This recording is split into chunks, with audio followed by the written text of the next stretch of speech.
L'équipe de France a offert une performance catastrophique face à Israël, et l'absence de Kylian Mbappé n'a jamais autant pesé. Mais Didier Deschamps en a-t-il assez des questions incessantes sur son capitaine? Vous allez voir pourquoi ce match a fait exploser les tensions. Ce jeudi soir, l'attaque des Bleus a montré de grandes difficultés face à Israël. Un score de 0-0 qui relance immédiatement le débat sur l'absence de Kylian Mbappé. Et il faut le dire, cela n'a pas laissé le sélectionneur Didier Deschamps indifférent. Habituellement, on dit que les absents ont toujours tort. Mais cette fois-ci, vu la prestation offensive plus que décevante de l'équipe de France, Mbappé n'a finalement pas été le grand perdant de la soirée. Face à Israël, les Bleus n'ont pas su trouver la faille. Après le match, Didier Deschamps, visiblement agacé, a répondu aux questions de TF, sur l'absence de son capitaine. « Vous voulez vraiment revenir là-dessus ? Il n'est pas là, j'ai déjà tout dit. Laissez-le tranquille », a-t-il lâché, visiblement fatigué de répéter ce qu'il avait déjà expliqué en conférence de presse. Et malgré ses explications, le sujet ne s'est pas éteint.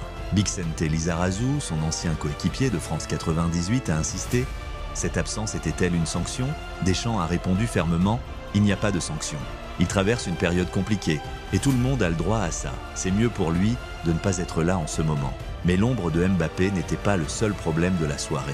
Dans un stade de France presque vide, l'équipe de France a livré un spectacle morose devant seulement 16 611 spectateurs, une affluence record, mais dans le mauvais sens. Avec 22 tentatives et une domination évidente, les Bleus ont buté sur un Daniel Peretz héroïque, élu homme du match. À la fin, Didier Deschamps n'a pas caché son agacement, pointant du doigt la tactique ultra-défensive des Israéliens. C'était compliqué face à un adversaire regroupé, qui a beaucoup gagné de temps. On a eu des occasions, mais leur gardien a été excellent. Pour espérer finir premier de leur groupe, les Bleus devront désormais réaliser un exploit face à l'Italie, dimanche prochain à San Siro. Mais il faudra plus que des excuses ou critiquer l'adversaire. C'est une performance beaucoup plus convaincante qu'il faudra montrer. Restez connectés pour la suite de cette aventure des Bleus en Ligue des Nations et dites-nous en commentaire ce que vous pensez de cette situation.